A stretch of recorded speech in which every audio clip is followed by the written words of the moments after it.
Welcome to the DCTV News at Noon program. I'm Kelly. And I'm Kendra Cook. The Southwest TV Translator Association underwrites the news, and Dolores County Broadcasting Network provides the support for DCTV. Here at the News at Noon show, we assemble the best and most interesting news we can find from the area, and Jerry Tope brings you the local weather and related news.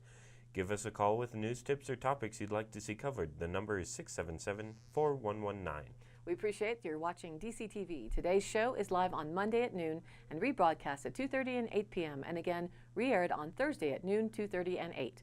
Tuesday, November 8th is Election Central Night at DCTV. Join us for local and national race and issue returns starting at 6 p.m. We will be updating to Facebook and our Twitter feed. Today, it's November 7th, 2016. Here's the news. The Cortez Journal reported on the 2 juveniles' deaths occurring in recent weeks, one from Cortez and one from Dolores. They are being investigated as probable suicides, according to the Montezuma County Sheriff's Office. One death occurred in mid-October and the other last week.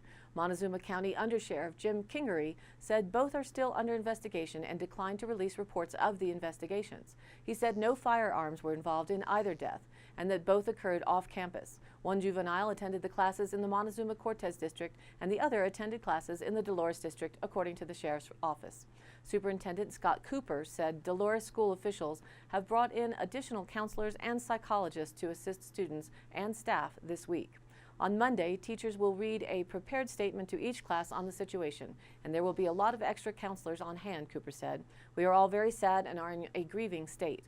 Over the weekend, Dolores school officials emailed teachers and parents literature on suicide awareness and mental health resources. A notice of the student's death was posted on the school website, and there will be updates on the school's response in the days to come. Montezuma-Cortez High School Principal Jason Wayman addressed the first death in a letter to parents dated October 21st. He said a district crisis counseling response team was at the school on the 21st, and administrators and counselors were available to answer questions and support students, parents, and staff. Wayman said parents should expect the bereavement process to take months and years. He encouraged parents to help their children understand the event so they do not blame themselves or others. He also encouraged parents to take advantage of school and community resources, such as counseling and the Safe to Tell hotline, 877-542-SAFE, S-A-F-E. The hotline encourages students to voice their concerns and take responsibility for keeping themselves and others safe. In a news release on Friday, Montezuma County Undersheriff Jim Kingery provided resources for parents and students to access regarding the crisis. School and sheriff officials recommend that students, adults, parents, and teachers prepare themselves if a child or peer approaches you for help. Suicide is a serious problem among children and adolescents, both in Colorado and across the nation. In Montezuma County, there have been 13 suicides so far this year, said Coroner George Devers, including 2 adolescents. On average, there are 12 suicides per year in the county. According to the Durango Herald, a Durango man whose mental competency to stand trial was raised as a legal concern last month took a plea deal Thursday and was sentenced to 1 year in prison for menacing. Antonio Nez, 31, punched Davidson Shirley Chi, 38, knocking him unconscious along the Animas River Trail behind Albertsons and downtown Durango Inn. Chi was airlifted in critical condition to St. Mary's Hospital in Grand Junction with an epidural hematoma and skull fracture. He eventually recovered. Nez was charged with felony assault, but he pleaded guilty to felony menacing in a plea agreement with the 6th Judicial District Attorney's Office.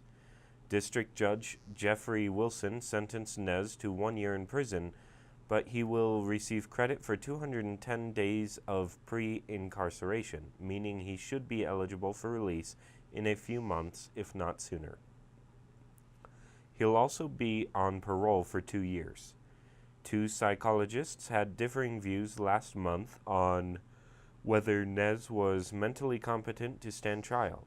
After hearing testimony from both, Judge Wilson ruled October 19th that Nez was competent to stand trial.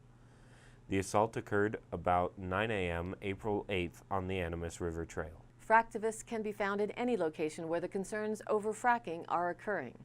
According to the Cortez Journal, the Southern Ute Indian Tribe and the Bureau of Land Management agreed on Friday that a tribal rule will govern hydraulic fracturing on tribal land. The tribe sued the Department of the Interior in the summer of 2015, challenging the BLM fracking rule. After the tribe amended its fracking rule, the BLM agreed the regulations meet or exceed the objectives of the federal rule, according to Courtney Whiteman, a spokeswoman for the BLM. The rules aim to ensure well integrity, water quality protection, and public disclosure of chemicals used in the fracking process. The tribe and the BLM signed the settlement documents Friday, and they soon will be submitted to the U.S. District Court in Colorado so the lawsuit can be dismissed. As part of the settlement, the BLM and the Southern Ute Indian Tribe developed a memorandum of agreement that will govern cooperation between the agency and the tribe. Tom Ships, an attorney for the tribe, said the main difference between the BLM's rule and the tribal rule is administration. If an operator submits an intent to frack to the BLM, the agency has an unlimited amount of time to review the company's plan. On Southern Ute land, after notifying the Southern Ute Indian Tribe Department of Energy about its fracking plans, a company could proceed unless it hears back from the tribe. Companies also would be required to submit post-fracking reports and release the information about the chemicals used 30 days after a fracking treatment on a website called frackfocus.org. Fracking notifications would be forwarded to the BLM and it could comment, but the tribe would be the principal enforcers of its regulations and it would respond to complaints. Red Willow and Red Cedar tribe oil and gas companies would be subject to the same requirements as any other company. A news release stated that the tribe's position has been that its rules supersede the BLM's rule and apply without the BLM's approval. However, this settlement does not resolve this issue. Ships said the BLM could terminate the settlement agreement if it found the tribe wasn't acting prudently or wasn't fulfilling the expectations. But the BLM's fracking rule allows for tribal and state rules to apply instead of the BLM rules if the tribal or state provisions meet or exceed the BLM's rules. The BLM's fracking rule has not been implemented because there is other litigation pending in the 10th U.S. Circuit Court of Appeals in Denver. The litigation involves the state governments of Colorado, North Dakota, and the Ute tribe of the Uinta and Ouray Reservation in Utah, among other groups.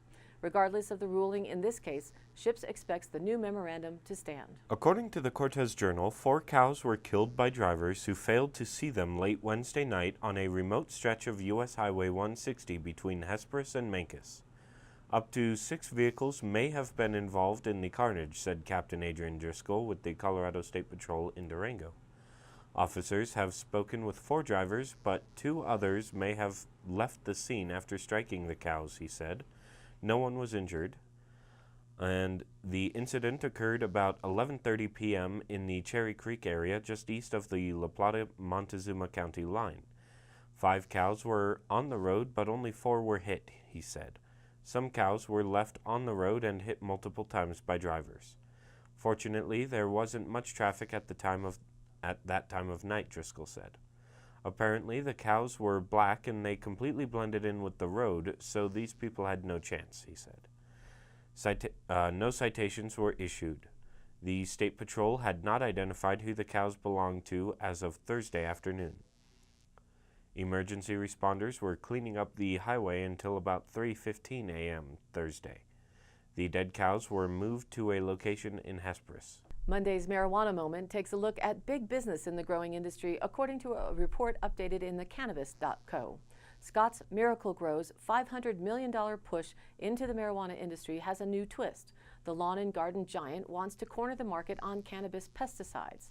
Scott's CEO, Jim Hagedorn, told investors and analysts during his company's fourth quarter earnings call that his firm is talking with the U.S. Environmental Protection Agency about pesticide products that could be used on cannabis, according to reports out of the Columbus Dispatch and the Columbus Business Journal. When reached for comment on Friday, a spokeswoman for the EPA told the cannabist that she did not have information available to immediately comment and would check into the matter. The EPA regulates the use of pesticides throughout the nation. However, as marijuana remains federally illegal, currently no products registered with the agency are labeled for use on cannabis, and little guidance has been offered to legalized states. Colorado officials have wrangled with how to regulate pesticides in marijuana and crack down on companies that use pesticides that are banned by the Colorado Department of Agriculture for cannabis. In an earnings transcript posted by Seeking Alpha, Hagedorn cited pesticides as one of several market opportunities in hydroponics. He said, "We are continuing to work with both individual states and the EPA for the first time ever, registrations that allow pesticidal products to be used on, and will be only one offering pesticidal products that can be used on cannabis. So I think that's an opportunity for us. If you look at what we're really trying to create, he said, it's fertilizers and growing media, lighting, sort of hydroponic plastic systems, to some extent precision irrigation, which is sort of an element or an offshoot of sort of hydroponics, but it's drip systems for use. But I think within where the law is today, at least for us as a national public company, I think nutrients, lighting, we're looking at potentially filling out with a little more lighting, especially on the mid-tier side. Plastic, pesticides, irrigation, hydro systems, and more. Some products that would be used in the greenhouse for control of temperature and sort of humidity and air, just movement in general, he said. Scott's set aside $500 million to acquire sector leaders across the hydroponic space to gain a foothold in the legal marijuana market, which Hagedorn has called the biggest thing ever in gardening. Scott's calculated moves to build a business on the ancillary side of the cannabis industry could set the stage for other large traditional firms to enter the space, analysts have said. Scott's venture into legal cannabis is housed within its Hawthorne Gardening Company's subsidiary, led by Hagedorn's son, Chris. Tom Knox, who covers Scott's for the Columbus Business Journal, reported that Hawthorne is contributing to Scott's overall revenue growth, which landed at $2.84 billion for fiscal year 2016. Sales in one of its business segments grew 70% in its most recent quarter, for example, to $87.2 million, mostly because of Hawthorne. Chris Hagedorn has an important meeting next week with what his father calls his warlords to plan out the subsidiary's future. I'm really looking forward to hearing what comes out of it, because I think this is where very experienced hydro people are going to get together and say, what do we need to do over the next 2 or 3 years to fully exploit these investments, Hagedorn said. According to the Durango Herald, if Folsom Park is removed from the Organic Parks program, Melissa Steves will stop taking her 2 young daughters there to play. Spraying chemicals not only affects our children, it affects our soil and waterways in more ways than we can even know, she said. But she understands the need to compromise on organic management at parks, a practice the city is re-evaluating following a 3-year trial period. On Tuesday, the Parks and Recreation Director Kathy Metz proposed keeping 5 parks under organic management and using conventional practices at Fanto, Needham, and Folsom. The 3 parks that may be removed from organic maintenance are heavily used by sports teams, and the turf has not responded as well to organic care, she said. We have demonstrated the organic program is not successful where there is high utilization, she said. But she does think it's important for residents to have recreational choices. Previously, the Durango City Council had been considering a proposal to take all but 2 parks out of the organic program. Councilors are expected to discuss the issue Monday during budget reconciliation. And now, here's our weather report. As you can see from that's the composite image. Our regional satellite image shows much the same though. Off to the west, west coast, there are those clouds, but over us, clear high pressure that's just begun to build will be here for the week. It's a strong high and is expected to keep all those clouds off the coast from impacting our area and keep them moving by to the north. However, occasional winds may sweep under, but the outlook is for sunny and nice fall conditions this week.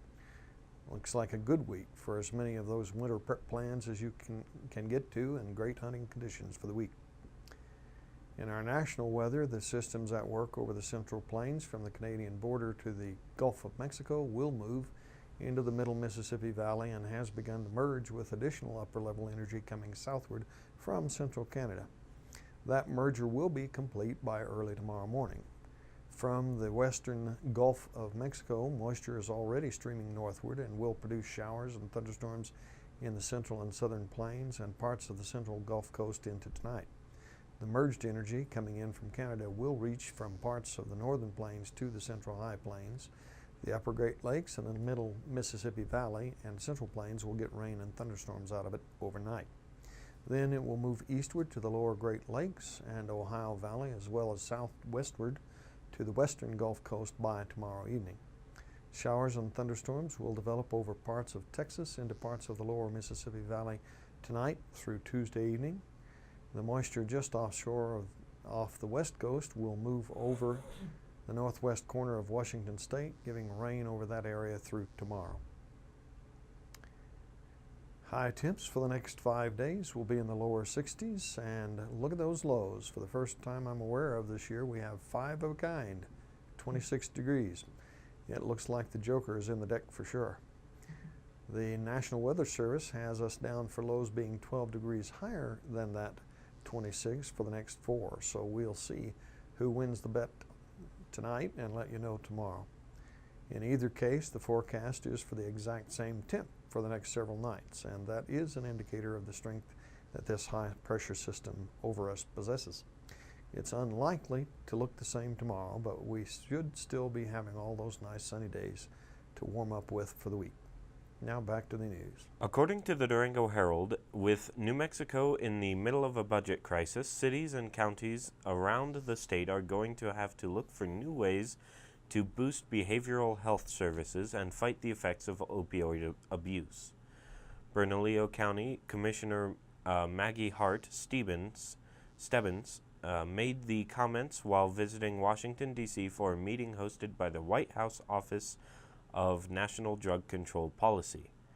Hart Stebbins and other officials on Thursday talked about the potential of pay-for-success programs in which local governments make payments to contractors and other service providers only if they meet certain milestones and outcomes. Bernalillo County, the state's most populous county, is getting ready to issue a request for proposals for its first pay-for-success contract. More than a year in the making, the initiative would be aimed at prevention and early intervention, Hart Stebbins said in a phone interview. This is a different way of looking at it. It's a way of getting better value for taxpayer dollars, she said. It will likely be next spring by the time the county makes the final decision on the proposals, and the scope of the services to be offered will depend on the priorities outlined by community groups, nonprofits, and others that are expected to submit plans. The county says it also has been working on with the city of Albuquerque and consultants to vet potential programs. The effort will be funded with the help of a special gross receipts tax that went into effect in 2015. The tax raises about $17 million annually.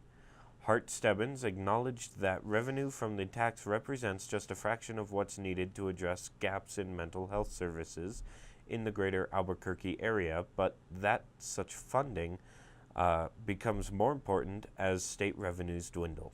We need our CO2 report, don't we? Last week's CO2 was 402.81 parts per million. Week before last, 402.07 parts per million. 1 year ago in 2015, 398.94 parts per million.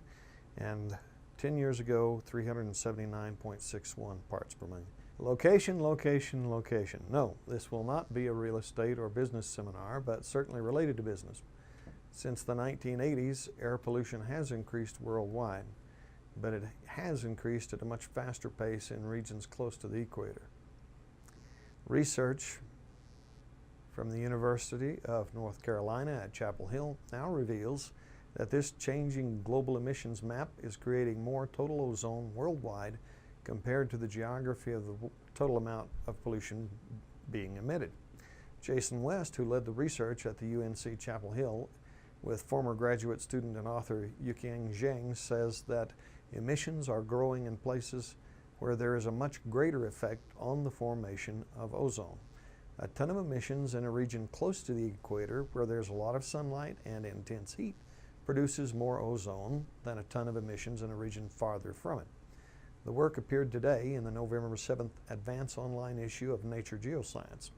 This research helps to answer the question of where in the world to strategically reduce emissions of pollutants that form ozone. Ozone, whether present in the lower atmosphere or troposphere, is one of the primary causes of air pollution-related respiratory problems and heart disease. In the upper atmosphere or stratosphere, ozone helps to protect against the sun's ultraviolet rays. Think skin cancers and so on.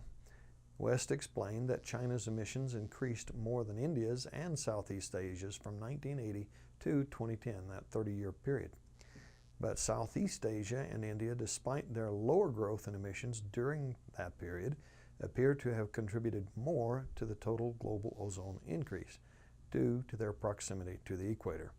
The reason is that ozone, a greenhouse gas and toxic air pollutant, is not emitted. It forms when ultraviolet light hits nitrogen oxides, basically combustion exhaust from cars and other sources.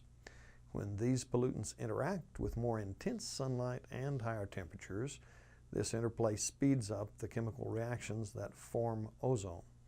Higher temperatures near the equator also increase the vertical motion of air. This transports ozone-forming chemicals higher into the troposphere, where they can live longer and form more ozone. West said the findings were surprising. We thought that location was going to be important, but we didn't suspect it would be the most important factor contributing to total ozone levels worldwide. He said their findings suggest that where the world emits is more important than how much it emits. Zhang, West, and colleagues, including Owen Cooper and Audrey Goodell from the University of Colorado Boulder and NOAA's Earth Science System Research Laboratory, used a computer model to simulate the total amount of ozone in the troposphere, the part of the atmosphere where ozone is harmful to humans and agriculture, between 1980 and 2010. Since emissions have shifted south during this period, they wanted to answer the question of what contributed more to the increased production of ozone worldwide, the changing magnitude of emissions or location. Location by far, said West, Associate Professor of Environmental Sciences in the UNC Gillings School of Global Public Health. According to the Cortez Journal, Montezuma Cortez High School nurse Sue Cecilia has been given a top award from the Colorado Association of School Nurses. Cecilia was awarded the group's School Nurse Administrator of the Year honor, topping 3 other nominees. She traveled to Loveland this weekend for the CASN Fall Conference, where she was recognized for the honor at an awards banquet Saturday. Cecilia has worked with the RE1 district since 2000, becoming Health Services Director in 2003. When she started out, it was her against the world, she said. She had few resources and collaborators in remote southwest Colorado, she said. Recently, though, technology has improved, allowing her to communicate with other colleagues across the entire state, she said. There are more of us supporting each other even though we're isolated. School nurses and health workers across the state use a data-driven and evidence-based approach to student health. Health information is compiled into a database so health personnel can better leverage resources across the state. Local apples in Montezuma County are making juicy headlines, according to the Cortez Journal report. Local apples were once again pressed into juice for market during a successful pilot project held in the Lebanon Orchard last month. The event, sponsored by the Montezuma Orchard Restoration Project, processed 800 bushels of apples gathered from local orchards. MORP manager Nina Williams said, "It went really well. We generated 2,200 gallons of raw juice that was sold to hard cider makers." The group is studying the feasibility of using a mobile pressing unit to process apples from the many forgotten local orchards that otherwise let the fruit go to waste. They were awarded a $42,400 planning grant from the U.S. Department of Agriculture to test the idea. For 2 days in October, Northwest Mobile Juicing out of Montana set up in the Russell Apple Orchard in Lebanon. The unit can press, pasteurize, and package the juice for market.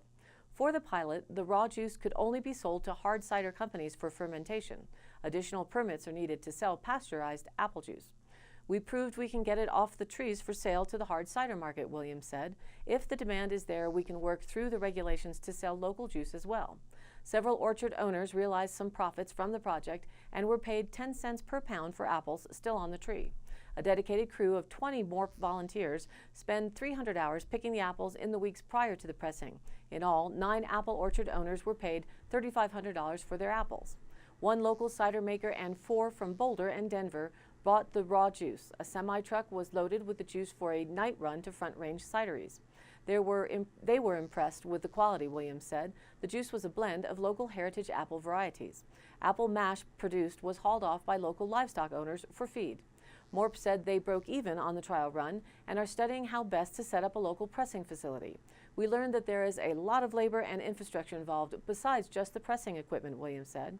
Commercial apple operations require warehouses, shipping docks, refrigerated cold storage to store apples, and heavy equipment such as trucks and forklifts.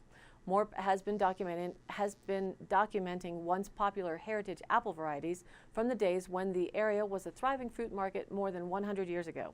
There are dozens of abandoned apple orchards in the county that still produce a good crop, but have a limited market. The juice market is seen as ideal because the apples do not have to be perfect, and the ones that fall on the ground can be used as well. Williams said, "One of our goals is to get local orchards back in shape by hosting workshops this winter on pruning and orchard management." For more information, go to montezumaorchard.org. And now for the Dolores County Sheriff's Roundup for the week of November 1st through the 6th. A resident requested assistance with the Colorado open range laws. A Rico resident requested an officer's assistance regarding a civil issue. Deputies assisted a town resident who found a dog and requested assistance locating its owner. A suspicious person was reported hitchhiking on Highway 491. A deputy made contact with the suspect in town and found he was hiking through the southwest. That's it for today's Roundup. Stay tuned for more updates later this week. For today's High Country happenings, a reminder that the elections will be the only thing open in the Montezuma County Clerk's office both Monday and Tuesday. For Dolores County in Dove Creek Election Day Tuesday, the same thing will apply, that the clerk office will not be doing any motor vehicle or recording work as the focus is on the voting ballots. The Madison House Navajo Taco fundraiser will be held on Wednesday, the 9th of November. From 11 a.m. to 1 p.m., Navajo Taco and cheesecake is available for just $10. They ask that you place your order today by calling 970-565-2047. Deliveries will be available within the Cortez city limits or pick up at 120 South Madison Street. This Friday is Veterans Day, 11/11. Veterans Day luncheon at the Cortez Elks Lodge is from 11 to 2 p.m. at 2100 North Dolores Road. All active military and veterans and their spouses are invited to a free luncheon. For details, call 565-3557. There will also be a Veterans Day breakfast and parade. American Legion Post 75, the breakfast starts at 7 a.m. at the Legion Hall and the parade at 1 p.m. on West Montezuma Avenue. For details, call 970-570-3496. All of the happenings are posted up on our DCTV News at Noon Facebook page, along with the embedded YouTube replays of the live show and the DCTV 5-day forecast. Email us at dcbnnews@gmail.com or call us at the station at 677-4119, and we'll be sure to get your news on air. Thanks for tuning in. A reminder that this program is aired live at noon Monday through Wednesday, then rebroadcast at 2:30 and 8 p.m., and again aired Thursday, Friday, and Saturday in the same order at noon, 2:30, and 8 p.m. each day, respectively. It's a beautiful week ahead, so don't forget, Tuesday, November 8th, Election Central Live, starting around 6 p.m. We'll be updating to DCTV News at Noon Facebook and via Twitter. We'd love for you to join us for the local, state, and national returns. For Kendra Cook, Jerry Tope, and everyone at DCTV with the News at Noon program out of Dove Creek, USA, I'm Kelsey Kiesling. Thanks for watching.